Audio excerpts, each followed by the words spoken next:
प्यारे बच्चों, class 12 physics chapter 9 ray optics and optical instruments का क्वेश्चन नंबर 9.23। इसमें 3 पार्ट है, ए बी सी। तो पहले पढ़ते हैं A part. At what distance should the lens be held from the card sheet in exercise 9.22। जो पिछला क्वेश्चन किया था 9.22, उसमें ऐसे स्क्वायर शीट थी हमारे पास। In order to view the squares distinctly with maximum possible magnifying power, maximum possible magnifying power से इसे इन स्क्वायर्स को हम देखना चाहते हैं। तो ये मैग्नीफायर है, कन्वेक्स लेंस है, इसको कहाँ पर कितनी दूरी पर रखें।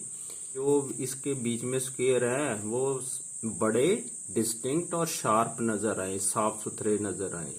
तो इसे कैसे, ये जो कैमरा है ना नीचे, इसे ऊपर कर देते हैं। ऐसे मैग्नीफायर को हम एडजस्ट करेंगे, कन्वेक्स लेंस को एडजस्ट करेंगे, जिसमें ये जो स्क्वायर्स हैं बड़े भी नजर आए मैग्नीफाइड फॉर्म में, और शार्प क्लियर भी नजर आए। वो होता है आई से। आई की जो ये इमेज कहाँ बनना चाहिए फिर, at distance of distinct vision of the eye. वो कितनी वैल्यू होती है, 25 सेंटीमीटर। तो बी की वैल्यू आ जाएगी 25 सेंटीमीटर। लो अब सॉल्व करते हैं। A part, magnifying power will be maximum when image is placed at near point which is at 25 centimetre. Near point कहाँ होता है आई का, 25 सेंटीमीटर पर। तो बी की वैल्यू माइनस ही आनी है, -25 centimetre. F is equal to 10 centimetre. तो 1 over v minus 1 over u is equal to 1 over f। जो फार्मूला लगा लो। कन्वेक्स लेंस की फोकल लेंथ प्लस में होती है। v माइनस है इसलिए है कि ये इधर ही बनेगा ना, इस साइड पे। अगर लेंस ऐसे आप रखोगे तो इसका इमेज भी इधर ही बनेगा, वर्चुअल इमेज बनेगा ना।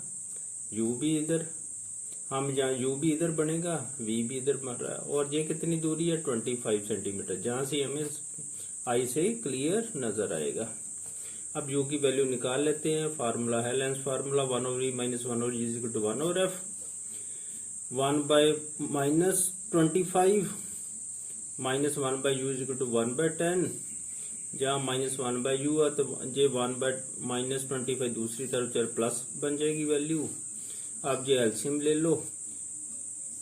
ये बन गया 10 50 50, 25 2 50, 5 + 2 बटा 50, 7/50 बन गया। सॉल्व कर लोगे अब।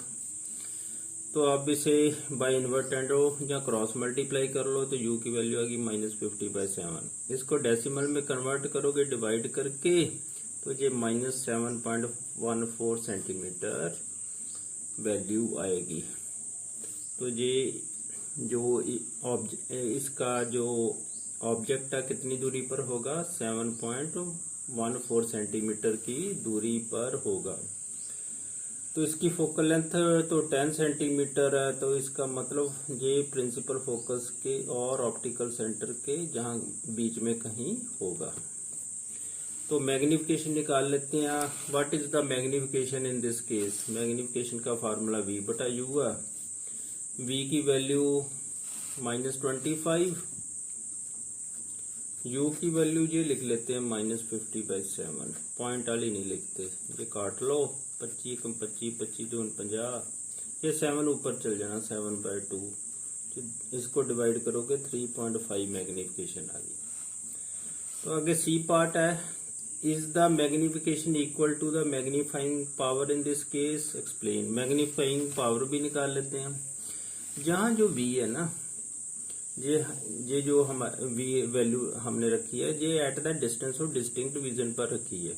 वहां से हमें क्लियर इमेज दिखाई देता है।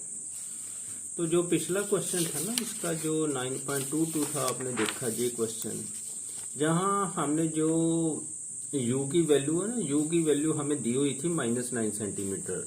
तो वहां इमेज जो बना था वो 90 सेंटीमीटर की दूरी पर बना था। जहां तो फर्क था मैग्निफिकेशन और मैग्नीफाइंग पावर में। लेकिन जहां तो जो हमने इमेज की वैल्यू फिक्स ले ली ना, जहां हमें क्लियर इमेज नजर आ गया, इस करके v जो है उसकी वैल्यू d के बराबर ही होगी। C part v is equal to d, least distance of distinct vision, इसकी एब्सोल्यूट वैल्यू होगी 25 सेंटीमीटर। जहां फार्मूला लगा लेते हैं। मैग्नीफाइंग पावर d बटा एब्सोल्यूट वैल्यू ऑफ u लेनी 25 बटा -50/7। इसको वैसे ही सॉल्व कर लो, 57 ऊपर तो इसे काट लो, 7/2 इसको डिवाइड करोगे 3.5, तो देख लो उतनी वैल्यू आएगी जितनी मैग्निफिकेशन थी, क्योंकि जहां b d के बराबर है।